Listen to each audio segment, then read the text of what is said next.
กิจกรรมสวดมนต์ความเพียรครั้งที่ห้าสามสิงห์พาเพียร EP ที่สองครั้งที่หนึ่งวันที่1 พฤษภาคม2569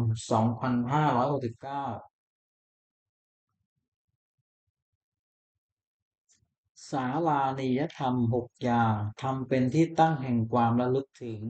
เรียกศาลานิยธรรมมี6 อย่างคือ1เข้าไปตั้งกายกรรมประกอบด้วยเมตตาในเพื่อนภิกษุสามเณรทั้งต่อหน้าและรับหลังคือช่วยขวนขวายกิจธุระของเพื่อนกันด้วยกายมีพยาบาลภิกษุไข้เป็นต้นด้วยจิตเมตตา2เข้าไปตั้งวจีกรรมประกอบด้วยเมตตาในเพื่อนภิกษุสามเณรทั้งต่อหน้าและรับหลังคือช่วยขวนขวายในกิจธุระของเพื่อนกันด้วยเวลาเช่นกล่าวสั่งสอนเป็นต้นด้วยจิตเมตตา3เข้าไปตั้งมโนกรรมประกอบด้วยเมตตาในเพื่อนภิกษุสามเณรทั้งต่อหน้าและรับหลังคือคิดแต่สิ่งที่เป็นประโยชน์แก่เพื่อนกัน4แบ่งปันลาภที่ตนได้มาแล้วโดยชอบธรรมให้แก่เพื่อนภิกษุสามเณรไม่หวงไว้บริโภคจำเพาะผู้เดียว5รักษาศีลบริสุทธิ์เสมอกันกับเพื่อนภิกษุสามเณรอื่นๆไม่ทำตนให้เป็นที่รังเกียจของผู้อื่น6มีความเห็นร่วมกันกับภิกษุสามเณรอื่นๆไม่วิวาทกับใครๆเพราะมีความเห็นผิดกันทำ6 อย่างนี้ทำผู้ประพฤติให้เป็นที่รักเคารพของผู้อื่นเป็นไปเพื่อความสงเคราะห์กันและกัน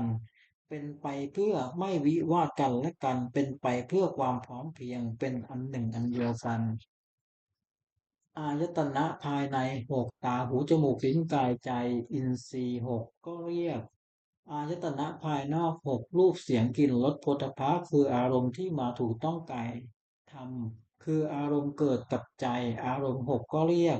วิญญาณ6อาศัยรูปกระทบตาเกิดความรู้ขึ้นเรียกจักขุวิญญาณอาศัยเสียงกระทบหูเกิดความรู้ขึ้นเรียกโสตวิญญาณอาศัยกลิ่นกระทบจมูกเกิดความรู้ขึ้นเรียก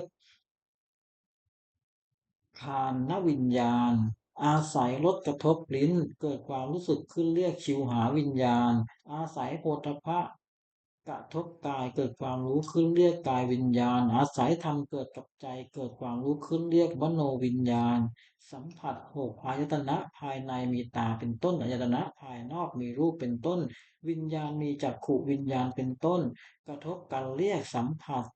มีชื่อตามอายตนะภายในเป็น6คือจักขุสัมผัสโสตสัมผัสญาณสัมผัสชิวหาสัมผัสกายสัมผัสมโนสัมผัสเวทนา6สัมผัสนั้นเป็นปัจจัยให้เกิดเวทนาเป็นสุขบ้างทุกข์บ้างไม่ทุกข์บ้างไม่สุขบ้างมีชื่อตามอายตนะภายในเป็น6คือจักขุสัมผัส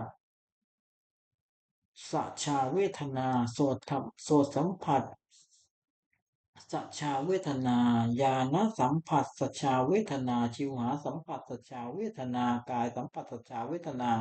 มโนสัมผัสสัชชาเวทนาธาตุ61ปฐวีธาตุคือธาตุดิน2อาโปธาตุคือธาตุน้ำ3เตโชธาตุคือธาตุไฟ4วายโยธาตุคือธาตุลม5อากาศธาตุคือช่องว่างในกาย6วิญญาณธาตุคือความรู้อะไร ความรู้อะไรได้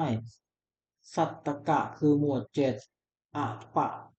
ริหานิยธรรม7 อย่างทำไม่เป็นที่ตั้งแห่งความเสื่อมเป็นไปเพื่อความเจริญฝ่ายเดียวชื่อว่าอปริยหานิยธรรมมี7 อย่างคือ1มันประชุมกันเนืองเนืองนิด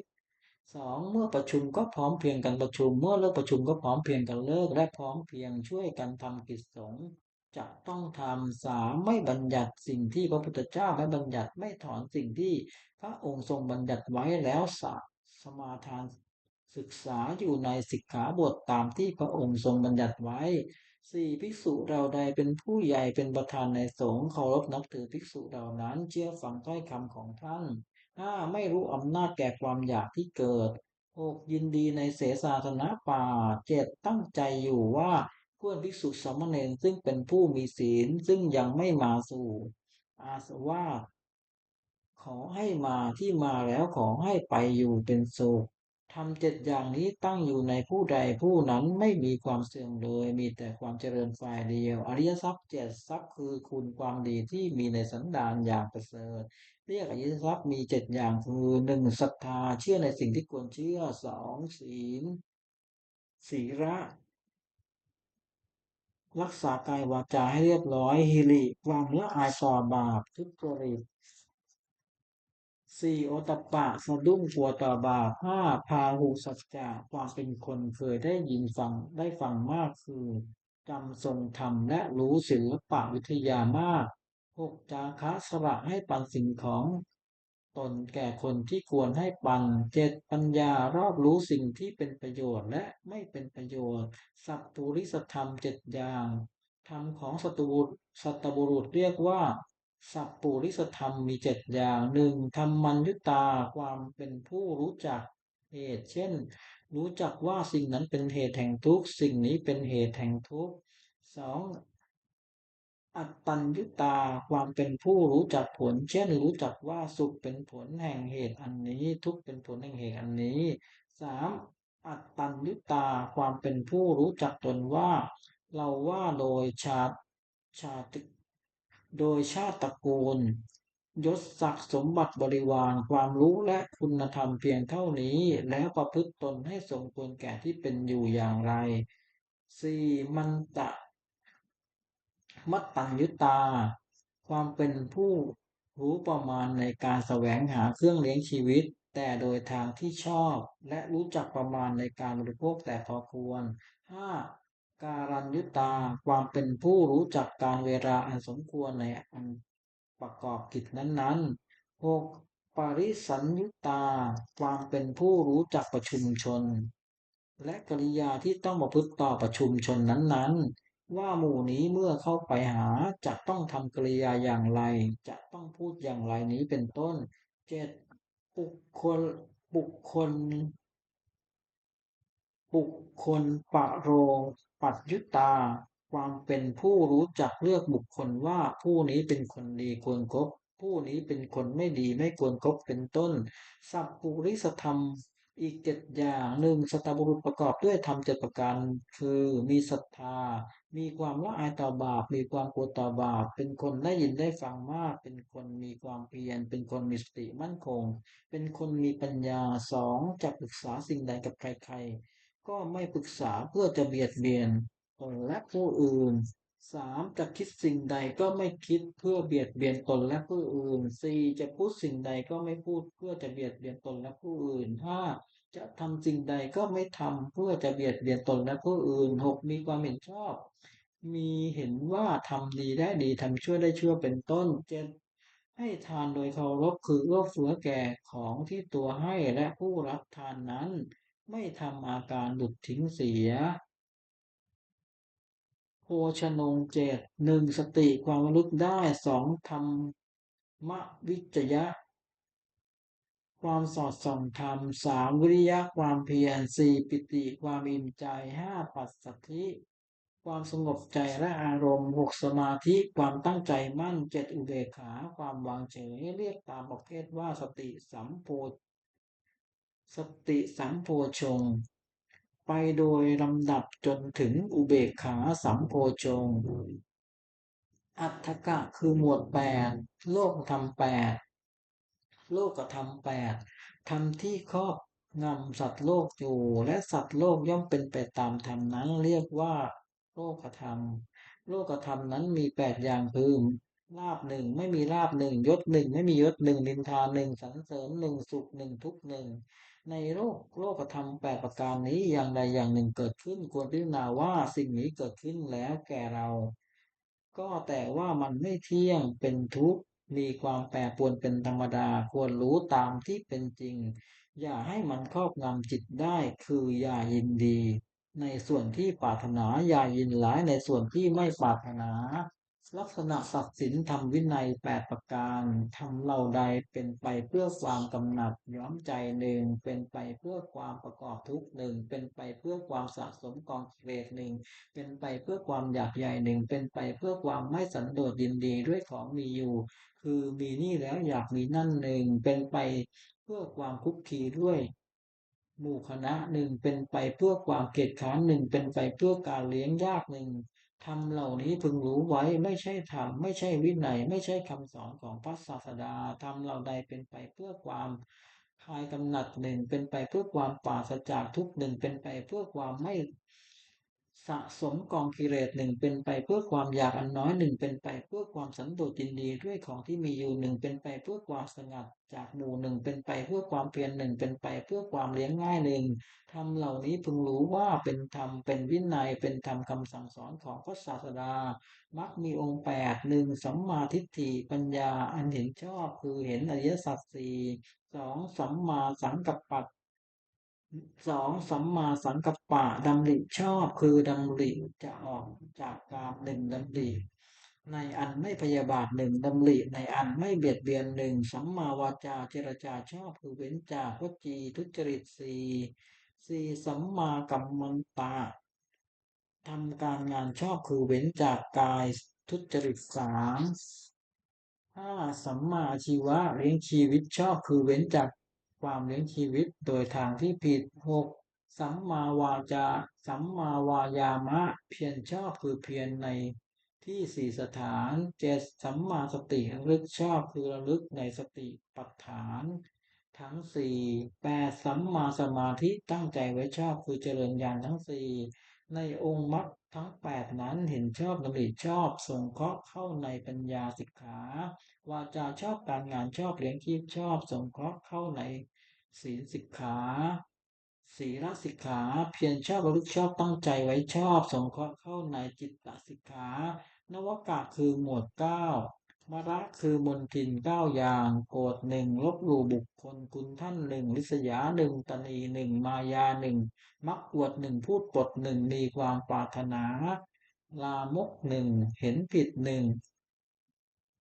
ทัศกะคือหมวดสิบอกุศลกรรมบทสิบ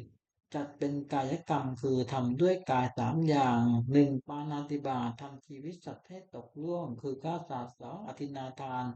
ถือเอาสิ่งของที่เจ้าของไม่ได้ให้ด้วยอาการแห่งขโมยสามกาเมสุมิจฉาจารประพฤติผิดในกามจัดเป็นวิจีกรรมคือทำด้วยวาจาสี่อย่างสี่มุสาพูดเท็จห้า ปิสุนาวาจาพูดส่อเสียดหกพสุพารุสพะพารุสวาจาพูดคำหยาบสัมผัสปราปะพูดเพ้อเจ้อจัดเป็นมโนกรรมคือทำด้วยใจสามอย่างแปดอภิชยาอภิอภิชาอภิชาโลภอยากได้ของเขาพยาบาทปองร้ายมิจฉาทิฏฐิเห็นผิดจากของธรรมกรรมสิบอย่างนี้เป็นทางบาปไม่ควรดำเนินกุศลกรรมบทสิบจัดเป็นกายกรรมสามอย่างหนึ่งปานาติปาตาเวรมณีเว้นจากการทำ ชีวิตสัตว์ให้ตกล่วงสองอาทินนาทานาเวรวณีเว้นจากถือเอาสิ่งของที่เจ้าของไม่ได้ให้ด้วยอาการแห่งขโมยสามกาเมสุมิจฉาจาราเวรมณีเว้นจากประพฤติผิดในกามจัดเป็นวจีกรรมคือทำด้วยวาจาสี่อย่างสี่มุสาวาทาเวรมณีเว้นจากพูดเท็จห้าปิสุนาย วาจาเวรมณีเว้นจากการพูดส่อเสียดหกพัสรุสายวาจาเวรมณีเว้นจากการพูดคำหยาบสัมสัมผัสปาราปาเวรมณีเว้นจากพูดเพ้อเจ้อจัดเป็นมโนกรรมคือทำด้วยใจสามอย่างอานะพิชชาไม่โลภอยากได้ของเขาอพยาบาทไม่พยาบาทปองร้ายขาย ไม่พยาบาทปองร้ายเขาสัมมาทิฏฐิเห็นชอบตามของธรรมกรรมสิบอย่างนี้เป็นทางบุญควรดำเนินบุญกิริยาวัตถุสิบอย่างทานามัยบุญสำเร็จด้วยการบริจาคทานศีลไมยบุญสำเร็จด้วยการรักษาศีลภาวนาไมยบุญสำเร็จด้วยการเจริญภาวนาอปัจจายันอปัจจายนามัยบุญสำเร็จด้วยการประพฤติทำตนแก่ผู้ใหญ่ห้าเวยา วัจนมะวัดเวยาวัจจะไมยบุญสำเร็จด้วยการช่วยขวนขวายในกิจชอบหกปฏิทานามัยบุญสำเร็จด้วยการให้ส่วนบุญเจ็ดปัตตานุโมทนามัยบุญสำเร็จด้วยการอนุโมทนาส่วนบุญธรรมัสสวรรณมัยบุญสำเร็จด้วยการฟังธรรมธรรมเทศนามัยบุญสำเร็จด้วยการแสดงธรรม ทิฏฐุชุกกรรมการทำความเห็นให้ตรง ธรรมที่บรรพชิตควรพิจารณาเนืองๆ10 อย่างบรรพชิตควรพิจารณาเนืองๆว่าบัดนี้เรามีเพศต่างจากคฤหัสถ์แล้วอาการกิริยาใดๆของสมณะเราต้องทำกิริยานั้นๆบรรพชิตควรพิจารณาเนืองๆว่าความเลี้ยงชีพของเราเนื่องด้วยผู้อื่นเราควรทำตัวให้เขาเลี้ยงง่ายบรรพชิตควรพิจารณาเนืองๆว่าอาการกายวาจาอย่างอื่นที่เราจะต้องทำให้ดีขึ้นไปกว่านี้ยังมีอยู่อีกไม่ใช่เพียงเท่านี้บรรพชิตควรพิจารณาเนืองๆว่าตัวของเราเองติเตียนตัวของเราเองโดยศีลได้หรือไม่บรรพชิตควรพิจารณาเนืองๆว่าผู้ใคร่ควรแล้วติเตียนเราโดยศีลได้หรือไม่บรรพชิตควรพิจารณาเนืองๆว่าเราต้องพัดภาคจากของรักของชอบใจทั้งนั้นบรรพชิตควรพิจารณาเนืองๆว่าเรามีกรรมเป็นของตัวเราทำดีจะได้ดีทำชั่วจะได้ชั่วบรรพชิตควรพิจารณาเนืองๆว่าวันคืนล่วงไปบัดนี้เราทำอะไรอยู่บรรพชิตควรพิจารณาเนืองๆว่าเรายินดีในที่สงัดหรือไม่บรรพชิตควรพิจารณาเนืองๆว่าคุณวิเศษของเรามีอยู่หรือไม่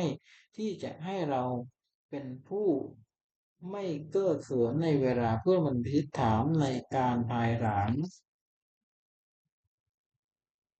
นาถกรณีธรรมคือธรรมที่พึ่ง10 อย่างศีลรักษากายวาจาให้เรียบร้อยพาหุสัจจะความเป็นผู้ได้สดับรับฟังมากกัลยาณมิตตากัลยาณมิตตาความเป็นผู้มีเพื่อนดีงามโสวจัสสตาความเป็นผู้ว่าง่ายสอนง่ายกิงกรณีเยสุทัคคตาความขยันช่วยเอาใจใส่ในกิจธุระของเพื่อนภิกษุสามเณร ธรรมกามตาความใคร่ในธรรมที่ชอบวิริยะเพียรเพื่อจะรักความเชื่อประพฤติความดีสันโดษยินดีด้วยผ้านุ่งผ้าห่มอาหารที่นอนที่นั่งและยาตามมีตามได้สติจำการที่ได้ทำและคำพูดแล้วแม้นานได้ปัญญารอบรู้ในกองสังขารตามเป็นจริงอย่างไรกถาวัตถุคือถ้อยคำที่ควรพูด10 อย่างอปิชฉะอปิชฉะอปิชฉะกถาถ้อยคำที่ชักนำให้มีความปรารถนาน้อยสันตุทิกถาถ้อยคำที่ชักนำให้สันโดษยินดีด้วยปัจจัยตามมีตามได้ปวิเวกกถาถ้อยคำที่ชักนำให้สงัดกายสงัดใจอสังสักขกถาถ้อยคำที่ชักนำไม่ให้รักคนด้วยหมู่วิริยา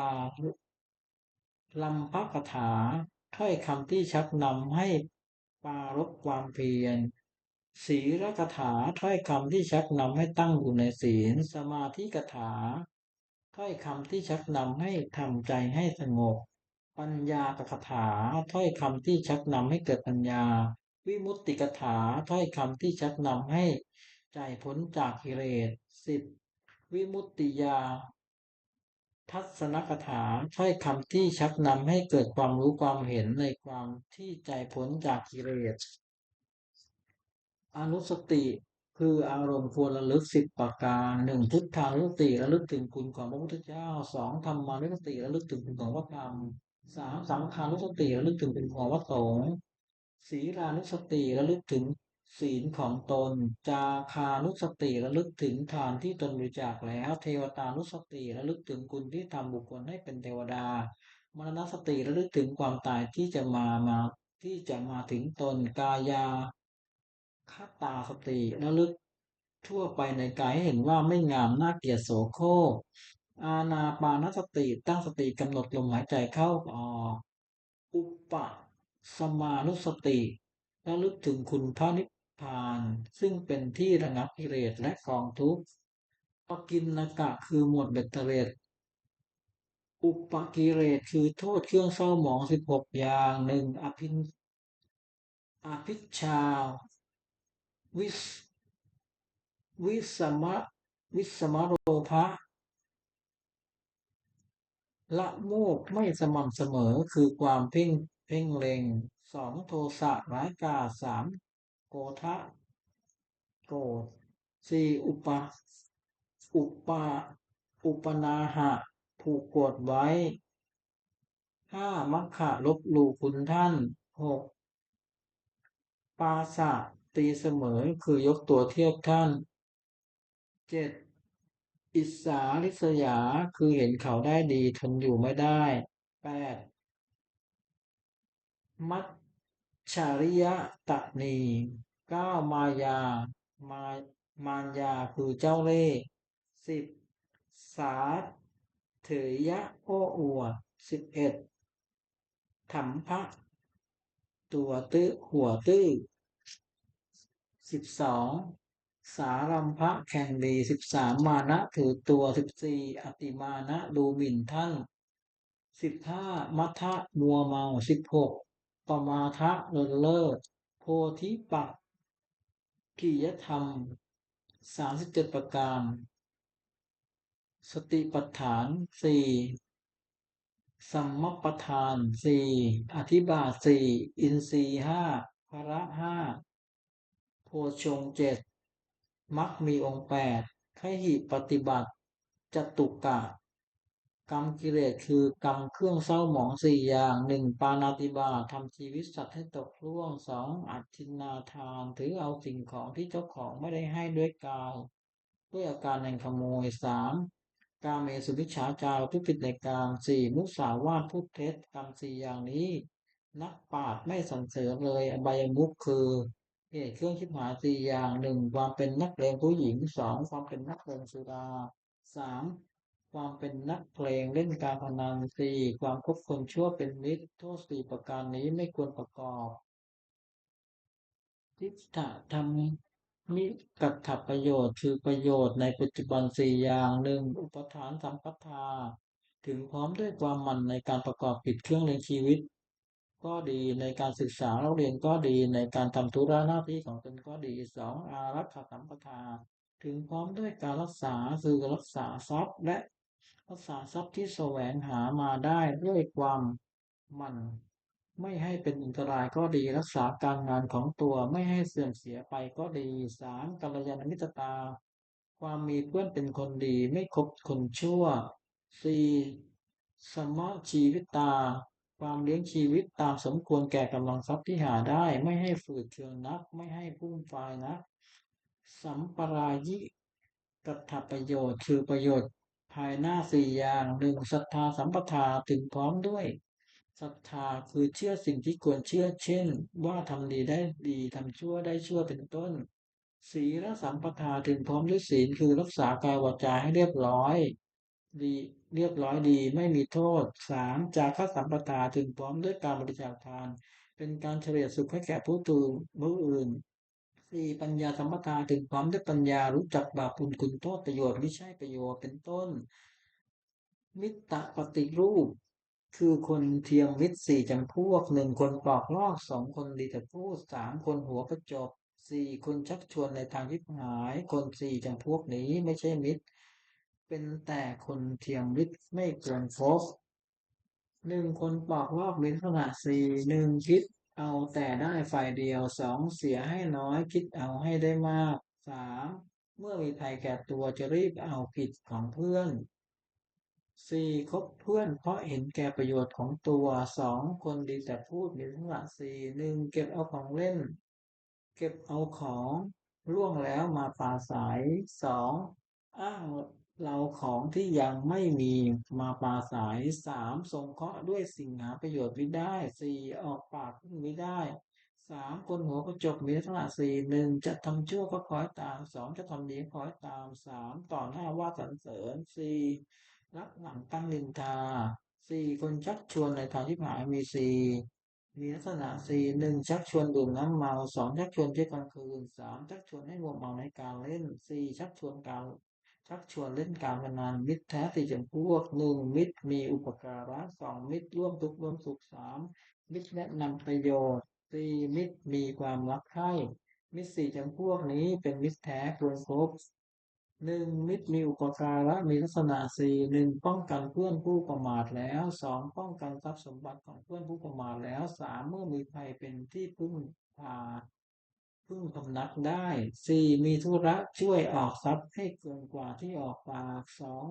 มิตรร่วมสุขร่วมทุกข์มีลักษณะสี่หนึ่งขยายความลับของตนแก่เพื่อนสองปิดความลับของเพื่อนไม่ให้แพร่งพรายสามไม่ละทิ้งในยามวิบัติสี่แม้ชีวิตก็อาจสละแทนได้สามมิตรและประโยชน์มีลักษณะสี่หนึ่ง ห้ามไม่ให้ทำความชั่วสองแนะนำให้ตั้งอยู่ในความดีสามให้ฟังถึงที่อย่างให้ใจฟังสี่บอกทางสวรรค์ให้สี่มิตรมีความรักใคร่มีสมาสี่หนึ่งทุกข์ด้วยสองสุขด้วยสามโต้เถียงคนอื่นที่ติเตียนเพื่อนสี่รับรองคนที่พูดสรรเสริญเพื่อน สังฆาวัตถุสี่อย่างหนึ่งทานให้ปันสิ่งของของตนแก่ผู้อื่นที่ควรให้ปันสองปิยวาจาเจรจาวาจาที่อ่อนหวานสามอัตถจริยาประพฤติสิ่งที่เป็นประโยชน์แก่ผู้อื่นสี่สมานัตตาความเป็นคนมีตนเสมอไม่ถึงตัวคุณทั้งสี่อย่างนี้เป็นเครื่องยึดเหนี่ยวใจของผู้อื่นไม่ได้สุขของคฤหัสถ์สี่อย่างหนึ่งสุขเกิดจากแต่ความทุกข์สองสุขเกิดแต่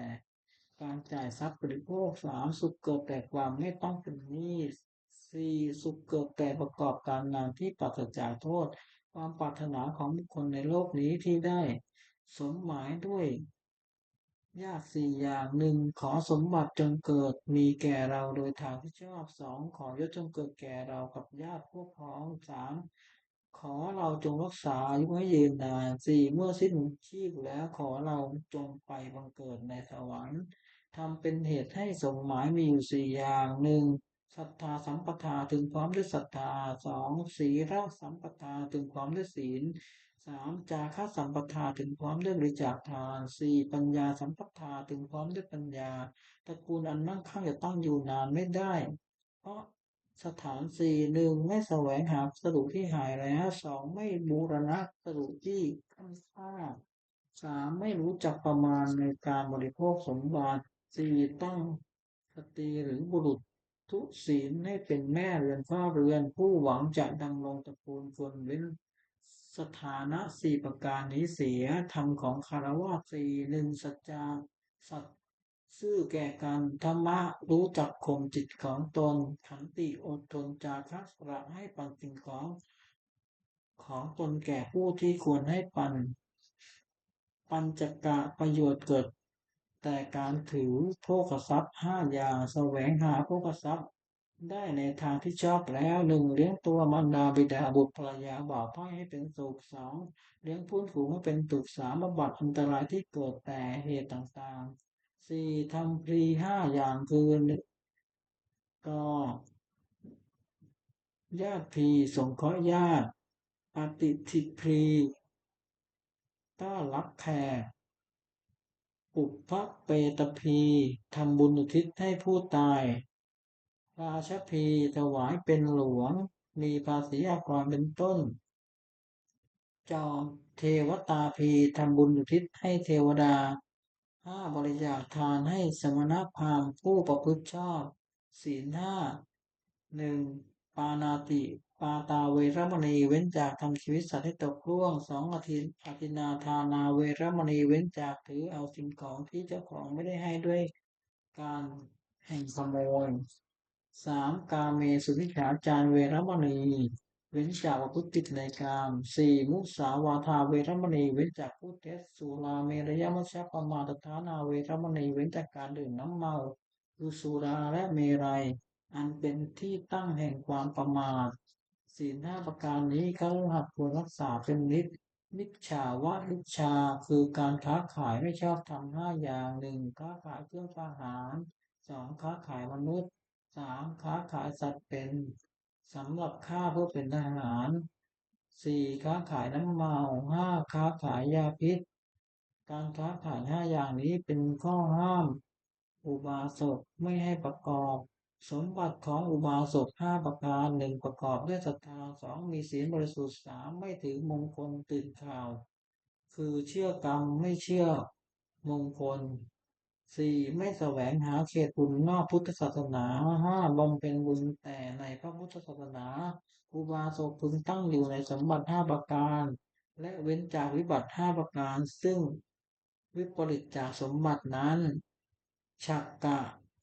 ทิศหกหนึ่งปุรัตถิมปุรัตถิมทิศคือทิศเบื้องหน้ามารดาบิดาทักขิณทิศคือทิศเบื้องขวาอาจารย์ปัดฉิมทิศคือทิศเบื้องหลังบุตรภรรยาอุดรทิศคือทิศเบื้องซ้ายมิตรเพทะทิมาทิศคือทิศเบื้องต่ำบ่าวอุปาริมทิศคือทิศเบื้องบนสมณพราหมณ์หนึ่งปุรัตถิมทิศคือทิศเบื้องหน้ามารดาบิดาบุตรพึงบำรุงด้วยสถานห้าหนึ่งท่านได้เลี้ยงมาแล้วเลี้ยงท่านตอบสองทำกิจของท่านสามดำรงวงศกุลสี่ประพฤติตนให้เป็นคนควรรับมรดกห้าเมื่อท่านล่วงลับไปแล้วทำบุญอุทิศให้ท่านมารดาบิดาได้รับบำรุงชนี้แล้วย่อมอนุเคราะห์บุตรด้วย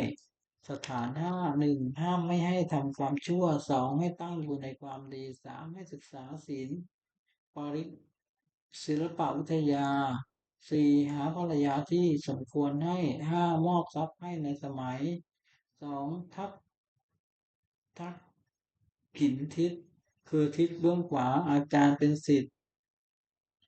อาจารย์สิทธิ์บุญรวมด้วยสถานห้าหนึ่งด้วยลุกขึ้นยืนรับสองด้วยเข้าไปยืนคอยรับใช้สามด้วยเชื่อฟังสี่ด้วยอุปถากห้าด้วยเรียนศิลปวิทยาโดยเคารพอาจารย์ได้รับบำรุงชนี้แล้วย่อมอนุเคราะห์สิทธิ์ด้วยสถานห้าหนึ่งแนะนำดีสองให้เรียนดีสามบอกศิลปะให้สิ้นเชิงไม่ปิดบังอำพรางสี่ยกย่องให้ปรากฏในเพื่อนฝูงห้าทำความป้องกันในทิศทั้งหลายวงเล็บคือจะไปทางทิศไหนก็ไม่อดอยากสามปัจฉิมทิศคือทิศเบื้องหลังภรรยาสามีพึงบำรุงด้วยสถานห้าหนึ่งด้วยการยกย่องนับถือว่าเป็นภรรยาสองด้วยไม่ดูหมิ่นสามด้วยไม่ประพฤติร่วงใจสี่ด้วยมอบความเป็นใหญ่ให้ห้าด้วยให้เครื่องแต่งตัวภรรยาได้รับบำรุงชนี้แล้วย่อมอนุเคราะห์สามีด้วยห้าสถานหนึ่งจัดการงานดีสองสงเคราะห์คนข้างเคียงของผัวดีสามไม่ประพฤติร่วงใจผัวสี่รักษาทรัพย์ที่ผัวได้หามาได้ไว้ห้าขยันไม่เกียจคร้านในกิจทั้งปวงสี่อุดรทิศคือทิศเบื้องซ้ายมิตรกุลบุตรพึงบำรุงด้วยสถานห้าหนึ่งด้วยให้ปันสองด้วยเจรจาถ้อยคำไพเราะสามด้วยประพฤติประโยชน์สี่ด้วยความเป็นผู้มีตนเสมอห้าด้วยไม่แกล้งกล่าวให้ค่าจากความเป็นจริงมิตรได้รับบำรุงชนี้แล้วย่อมอนุเคราะห์กุลบุตรด้วยสถานห้าหนึ่ง รักษามิตรผู้ประมาทแล้วสองรักษาทรัพย์ของมิตรผู้ประมาทแล้วสามเมื่อมีภัยเอาเป็นที่พึ่งพำนักได้สี่ไม่ละทิ้งในยามวิบัติห้านับถือตลอดถึงวงของมิตร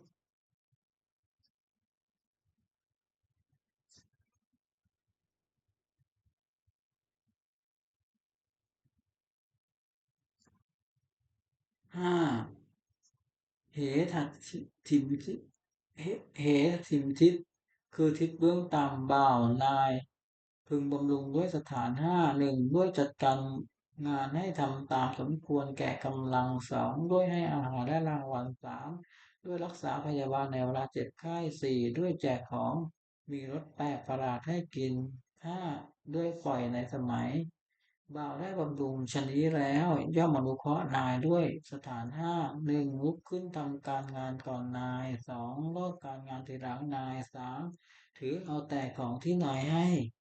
สี่ทำการงานให้ดีขึ้นห้านำคุณของนายไปสรรเสริญในที่นั้นๆหก อุปริมทิศทิศเบื้องบนสมณพราหมณ์กุลบุตรพึงบำรุงด้วยสถานห้าหนึ่งด้วยกายกรรมคือทำอะไร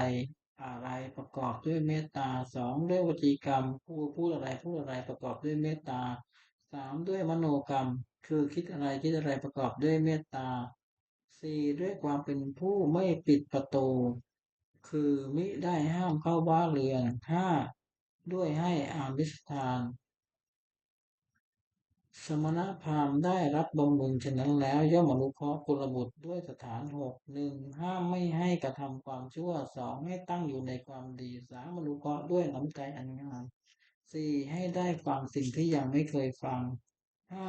ทำสิ่งที่เคยฟังแล้วให้แจ้งหกบอกทางสวรรค์ให้ อบายมุขคือเหตุเชื่องชิบหายหกหนึ่งดื่มน้ำเมาสองเที่ยวกลางคืนสามเที่ยวดูการเล่นสี่เล่นการพนันห้าพบคนชั่วเป็นมิตรหกเกียจคร้านทำการงานหนึ่งดื่มน้ำเมามีโทษหกเสียทรัพย์หนึ่งเสียทรัพย์สองก่อการทะเลาะวิวาทสามเกิดโรคสี่ต้องติดเตียนห้าไม่รู้จักอายหกทอนกำลังปัญญาสองเที่ยวกลางคืนมีโทษหกหนึ่งเชื่อว่ามารักษาตัวสองเชื่อว่าไม่ รักษาลูกเมียสามเชื่อว่าไม่รักษาทรัพย์สมบัติสี่เป็นที่ระแวงของคนทั้งหลายห้ามักถูกใส่ความหกได้ความลำบากมากสามเที่ยวดูการเล่นมีโทษตามวัตถุที่ไปดูหกหนึ่งลำที่ไหนไปที่นั่นสองขับร้องที่ไหนไปที่นั่นสามดีดสีตีเป่าที่ไหนไปที่นั่นสี่เสพาที่ไหนไปที่นั่น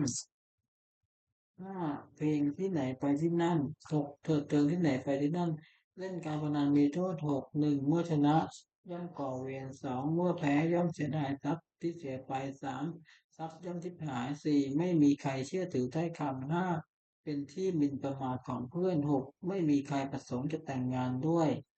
ห้าคบคนชั่วเป็นมิตรมีโทษตามบุคคลที่คบหกหนึ่งนำให้เป็นนักเลงการพนันสองนำให้เป็นนักเลงเจ้าชู้สาม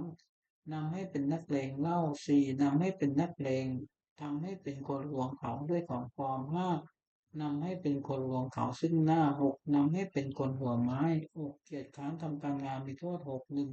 มักให้อ้างว่าหนาวนักแล้วไม่ทำงานสองมักให้อ้างว่าร้อนนักแล้วไม่ทำงานสามมักให้อ้างว่าเวลาเย็นแล้วไม่ทำงานสี่มักให้อ้างว่ายังเช้าอยู่แล้วไม่ทำงานห้ามักให้อ้างว่าหิวนักแล้วไม่ทำงานหก มักให้อ้างว่าการหานักทำงานผู้หวังความเจริญผู้ขับทรัพย์พึงละเว้นเครื่องคิดหมายหรือประการยึดเสือ สติฐานคาถา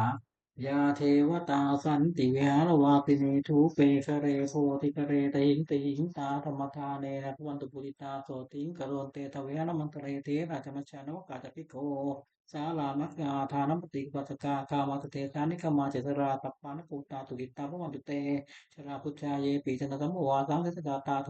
ปปฏิกานุยานิกังตัมโมลังปฏิสเตสเปปิ ทุกขัสสะกะโรนตุสังขยังทาตุทีรังสตังธัมโมธัมมัทวาจะบุคลาสังโฆโหตุสัมโกวาอัตตยะสิตายะจาอัมเหระกะตุสัทธัมโมทัพเพปิตัมมจาริโนวุติสัมปาตุเนยามัคคัมเมอริยปเวทเตปะสันนาหุนตุสัพเพปานิโนปุตสัสสะเนสัมมาทารังปเวสันโตกาเลเทววัตตุอุติภาวายาสัตตานังสมิตังเนตุเมตนิมาตาปิตาจารสังนิจจังละกัตติปุตกังเอวังคัมเมนะราชาโนปชังละกันตุสาปะทา เทวตาอุโยธนคถาทุกขปัตตาจนิทุกขาพยาปัตตาจนิพยาโสกปัตตาจนิโสกาหุนตุสัพเพปิปาลิโนเอตาวตาจามิหิสัมปตังปุญญสัมปตังสัพเพเทวานุโมทันตุสัพพสัมปติสิทธิยาทานังกันตุสัตตายาสีรังละกันตุสัพพทาภาวนาพิรตาหุนตุขจันตุเทวตาคตาสุมังคคถา วันตุสัพพังสุมังคลังละคันตุสาปเทวตาสัพพพุทธานุภาเวนะโสติวันตุนิรันตรังวันตุสัพพังสุมังคลังละคันตุสาปเทวตาสัพพตัมมานุภาเวนะโสติวันตุนิรันตรังวันตุสัพพังสุมังคลังละคันตุสาปเทวตาสัพพสังฆานุภาเวนะโสติวันตุนิรันตรังสัพเพพุทธาภรปัตตาปเจกานันจะยังพระรังรัตตานันเตเจรังบันดามิสัพพโส สัพเพพุทธาภรปัตตาปเจกานันจะยังพระรังรันตานันตเตเทกังบันดามิตปะโตสัพเพพุทธาภรปัตตาปเจกานันจะยังพระรังรันตานันตเตเทกังบันดามิตปะโตสัพเพพุทธาภรปัตตาปเจกานันจะยังพระรังรันตานันตเตเทกังบันดามิตปะโตสัพเพพุทธาภรปัตตาปเจกานันจะยังพระรังรันตานันตเตเทกังบันดามิตปะโตสัพเพพุทธาภรปัตตาปเจกานันจะยังพระรังรันตานันตเตเทกังบันดามิตปะโต สัพเพพุทธาภรปัตตาปเจกานันจะยังพระรังอรันตานันตเตติระมันดามิสัพพโตสัพเพพุทธาภรปัตตาปเจกานันจะยังพระรังอรันตานันตเตติระมันดามิสัพพโตสัพเพพุทธาภรปัตตาปเจกานันจะยังพระรังอรันตานันตเตติระมันดามิสัพพโต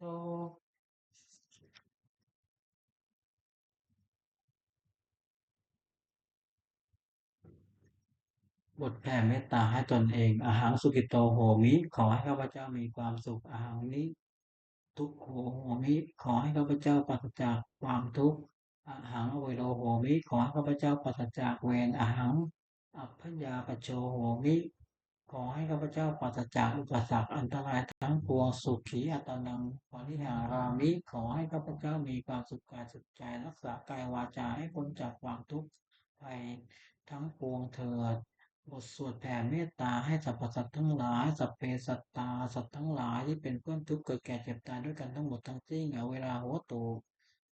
จงเป็นสุขเป็นสุขเธอจะได้มีเวรแก่กันและกันเลยอภยาปัจจาหัวโตจงเป็นสุขเป็นสุขเธอจะได้เวรเป็นซึ่งกันและกันเลยอนิกาหัวโตจงเป็นสุขเป็นสุขเธอจะได้มีความทุกข์กายทุกข์ใจเลยสุขียตนังปริหารันโตจงมีความสุขกายสุขใจรักษาตนให้พ้นจากทุกข์ไปทั้งสิ้นเทินบทแผ่เมตตาอุทิศ สัพเพสัตตาสัตตาโหนตุอเวราสุขชีวิโนขอให้สัตว์ทั้งหลายอย่าได้มีเวรแก่กันและกันเลยจงเป็นผู้ดำรงชีพอยู่เป็นสุขทุกเมื่อเธอกะตังคุณ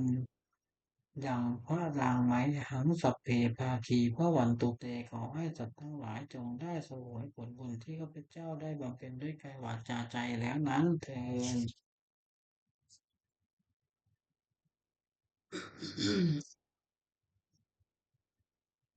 ขออานิสงส์แห่งผลบุญกุศลนี้จงเป็นสัพสิริมงคลแก่ข้าพเจ้าให้แคล้วคลาดปลอดภัยจากทุกโศกโรคภัยอันตรายทั้งปวงให้มีแหล่งรายได้อันสุจริตมั่นคงเป็นสัมมาอาชีพอันชอบธรรมคำว่าไม่มีอดจากยากจนขออย่าได้มีแก่ข้าพเจ้าขอให้ข้าพเจ้ามีสัมมาทิฏฐิตั้งมั่นในพระธรรมคำสอนแห่งองค์พระสมเด็จพระสัมมาสัมพุทธเจ้าดำรงอยู่ในความดีงามตลอดกาลนานอีกทั้งขอเทพเทวดาทั้งหลายผู้ได้อนุโมทนา สาธุการในบุญกุศลนี้โปรดประสิทธิ์ประสาทพรน้ำส่งอนุภาพแห่งมงคลเป็นสวัตถุมงคลหลวงปู่ทวดยอดเศรษฐีมนต์มหายานหลวงปู่ศิรารวมถึงวัตถุมงคลทั้งปวงที่สามสิ่งมงคลได้จัดตั้งขึ้นให้เปลี่ยนด้วยพุทธานุภาพเทวานุภาพและฤทธานุภาพอันศักดิ์สิทธิ์อำนวยผลให้เป็นสิริมงคลแก่ผู้ครอบครองและบูชาทุกประการเทอญสาธุสาธุสาธุ